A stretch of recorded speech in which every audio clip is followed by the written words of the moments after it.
Assalamualaikum warahmatullahi wabarakatuh. Sahabat Cahaya Rancamaya yang berbahagia, kembali lagi bersama saya Harmain. Dalam kesempatan ini saya ingin kembali berbagi informasi atau sharing sedikit mengenai materi masih terkait tentang teks laporan percobaan, yang mana di sesi sebelumnya kita sudah membahas terkait teks laporan percobaan juga. Namun kali ini kita akan membahas lebih lanjut terkait teks laporan percobaan tersebut. Oke, teks laporan kemarin kita sudah membahas tentang definisi dari teks laporan percobaan itu. Sudah kita bahas di pertemuan sebelumnya. Strukturnya juga sudah kita bahas. Nah, apa aja kira-kira yang akan kita bahas pada pertemuan kali ini? Yaitu yang pertama, langkah-langkah menyusun laporan. Setelah itu kita juga akan membahas aspek kebahasaan dalam teks laporan percobaan. Oke, langsung saja kita ke langkah-langkah menyusun laporan. Yang pertama, harus menentukan tema. Jadi penting sekali menentukan tema itu. Laporan percobaan ataupun eksperimen yang akan dilakukan itu tentang apa? Ya, apakah terkait tumbuhan, terkait hewan, terkait makanan? Semuanya bisa. Jadi kita tentukan dulu temanya. Nah, kadang teman-teman semuanya sering keliru. Kita sering keliru membedakan apa sih perbedaan tema sama judul, ya? Itu adalah yang mendasar, yang sering menjadi permasalahan kita. Apa perbedaan antara tema sama judul? Tema sama judul itu sangat berbeda, yang mana tema itu lebih luas, sedangkan judul itu lebih spesifik. Contohnya misalnya temanya, contohnya aja bisa kita ambil dari ketika kita mencari film, mendownload film, teman-teman yang hobi mendownload film yang kekinian. Misalnya kita mencari genrenya action atau genrenya komedi. Nah, itu bisa tema, bisa masuk ke tema. Ya, tapi judulnya masuk ke judul-judul filmnya. Seperti itu kurang lebihnya. Jadi tema itu lebih luas, sedangkan judul itu lebih spesifik. Selanjutnya yang harus kita lakukan setelah kita menentukan tema adalah mengembangkan tema menjadi kalimat. Ya, mulai merangkai kata. Ya, di sini kita mulai bermain kata, merangkai kata. Walaupun kita bukan pujangga yang pandai merangkai kata ya. Tapi kita harus mengembangkan tema kita menjadi sebuah kalimat. Selanjutnya menyusun kalimat itu. Jadi harus kita susun. Karena ada strukturnya juga, di sebelumnya udah kita bahas strukturnya. Jadi kalimat-kalimat itu harus tersusun. Ya, tersusun dengan tepat, rapi, dan memang sesuai dengan struktur yang ada. Setelah itu, setelah kita susun semuanya, kalimatnya sudah jadi, kita sudah melakukan percobaan, cek bahasanya apakah sudah sesuai dengan EYD ataupun PUEBI. PUEBI itu adalah Pedoman Umum Ejaan Bahasa Indonesia. Jadi kita cek bahasa yang kita gunakan itu apakah sudah benar, apakah sudah menggunakan bahasa yang baku, seperti itu. Selanjutnya setelah kita cek semuanya, sudah yakin nih, sudah yakin teman-teman, sudah yakin teks laporannya sudah selesai, bimbingan, bisa dilakukan bimbingan. Bimbingan ini bisa dilakukan dengan teman kita yang lebih paham dari kita, orang tua kita, kakak kita, abang kita, keluarga kita, ataupun langsung ke gurunya, ya, ataupun langsung ke gurunya. Bimbingan ini tujuannya adalah untuk memastikan teks laporan yang kita buat itu memang sudah sesuai dan sudah benar sebelum dirilis atau sebelum dikeluarkan, diumumkan, disebarkan, seperti itu. Jadi harus bimbingan dulu. Selanjutnya direvisi setelah ada bimbingan. Oh, ini sepertinya perlu diperbaiki, kata pembimbingnya. Ini perlu diganti dengan ini. Nah, kita lakukan revisi atau perbaikan, ya, seperti itu. Oke, selanjutnya kalau tadi langkah-langkahnya sudah, kita akan membahas tentang aspek kebahasaan yang harus ada di dalam teks laporan percobaan. Yang pertama, kalimat aktif yang akan kita bahas. Apa sih kalimat aktif itu? Kata tugas. Ada kosakata teknis bidang ilmu. Kata serapan. Oke.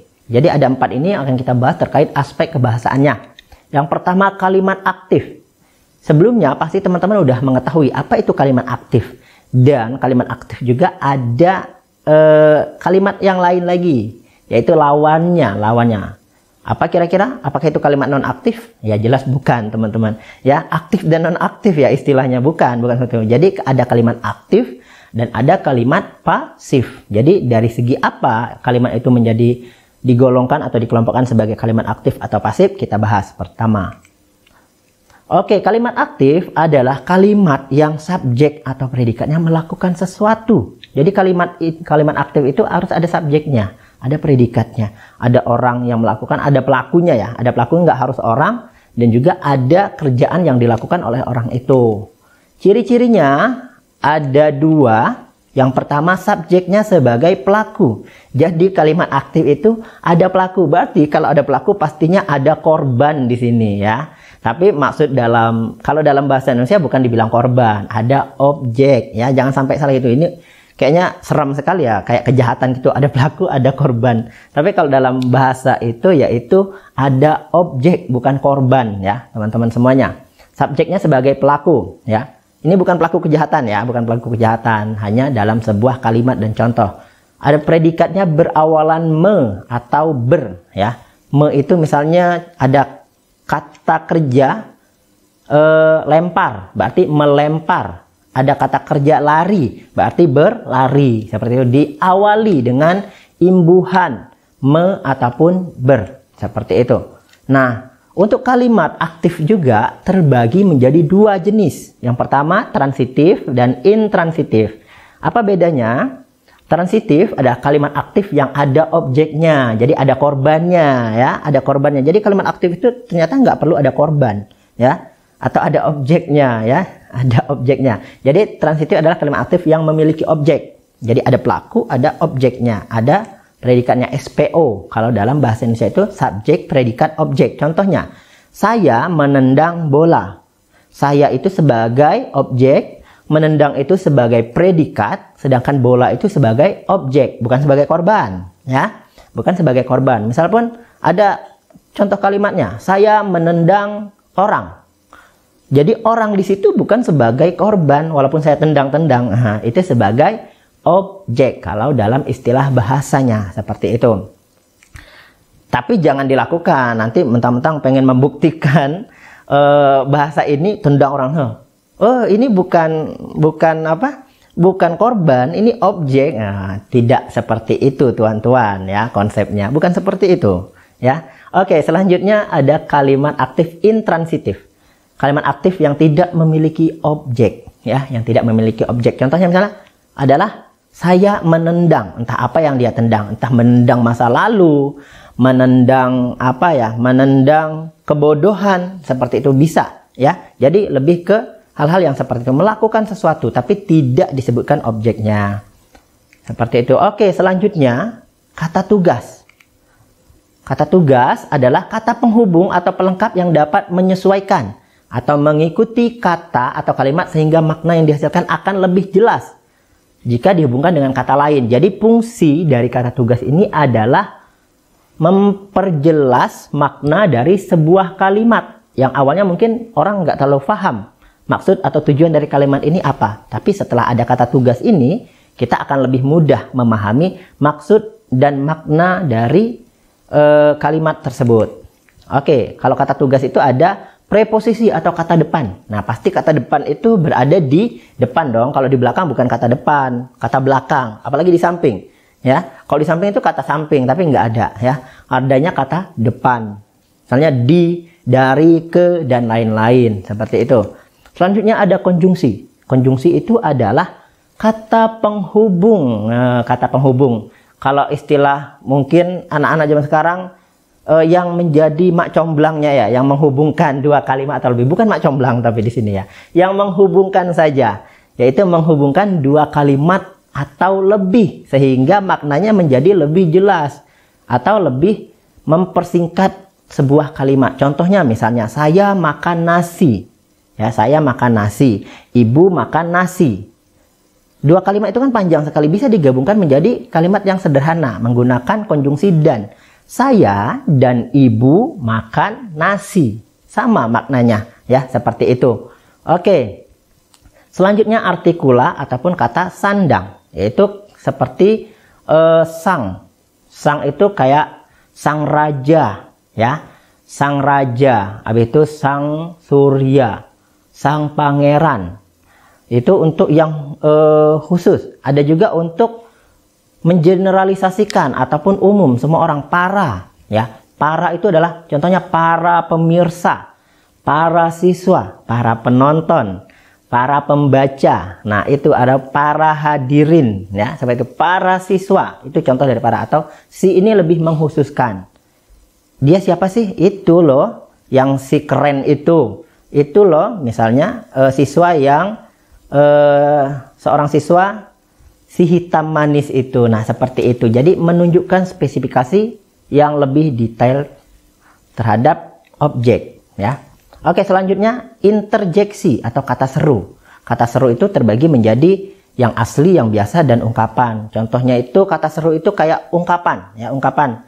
Idih, keren banget. Nah, itu kan ada ungkapan, wah, keren, atau beuh, hebat banget. Ataupun kalau ungkapan itu alhamdulillah. Misalnya, teman, masya Allah, itu mengungkapkan kekaguman, seperti itu. Selanjutnya ada partikel penegas. Ini mempertegas sebuah kalimat. Siapakah? Ada kata-katanya, ada 4. Kah, lah, pun, dan tah. Siapapun. Kapankah? Ya, seperti itu. Apalah, seperti itu. Apatah lagi, seperti itu, ya. Jadi itu adalah kata tugas. Nah, selanjutnya ada kosakata teknis bidang ilmu. Kosakata teknis bidang ilmu ini hanya kosakata yang dipakai untuk bidang-bidang ilmu-ilmu tertentu. Contohnya misalnya di bidang ilmu kesehatan ada praktikum, ya, ataupun misalnya bidang sains ada laboratorium, ada vitamin, seperti itu. Banyak lagi, misalnya istilah pendidikan juga ada lagi, misalnya ada istilah eskul ataupun ekstrakurikuler, ada istilah extra lesson atau jam tambahan. Itu kan istilah-istilah yang dipakai untuk bidang pendidikan. Selanjutnya ada lagi kata serapan. Ya, kata serapan teman-teman rasanya udah tahu. Ini udah materi dasar yang udah dipelajari dari SD ataupun di kelas-kelas sebelumnya. Kata serapan adalah kata yang diambil dari bahasa asing. Kata yang diserap dari bahasa asing dan dijadikan bahasa Indonesia. Ya, dibakukan menjadi kata bahasa Indonesia.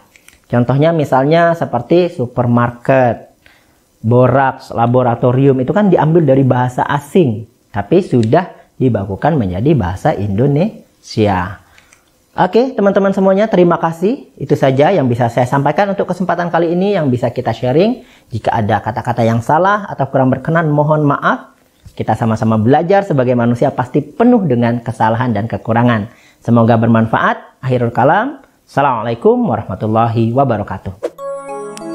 Cahaya Rancamaya Islamic Boarding School